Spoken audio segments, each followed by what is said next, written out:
Kuya Rab, tukoy na kung sino ang mga bashers ni Bianzi.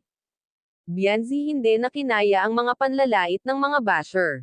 Bago ko ipagpatuloy ang maiksing reaction video na ito, hiling ko lang na patapusin ang panonood nito para malaman ang nilalaman nito, at kung bago ka pa lang sa munting channel na ito, paki-subscribe para lagi kang updated sa video ng mga kalingap. At pakisuportahan natin ang ama ng kalingap na Val Santos, Matubang Ate Edna Vlog, at si Kalingap Rab.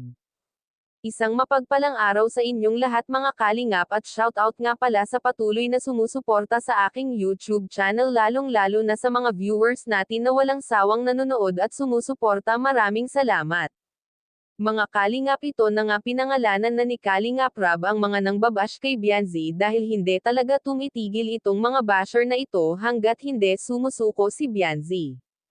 Buti na lang at binabalewala ni Bianzi ang mga ito, hindi sila pinapatulan ni Bianzi kahit na nasasaktan na si Bianzi sa mga panlalait na ginagawa kay Bianzi, ay talagang hindi ito pinapatulan ni Bianzi.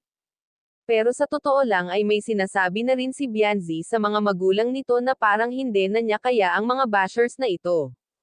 Kaya nga sinabi ito na papa ni Bianzi kay Kalingap Rab.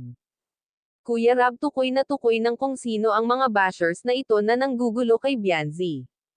Ang mga ito ay supporters ng mga Erica lovers dahil hindi nga matanggap ng mga ito na wala na si Edo at Erica.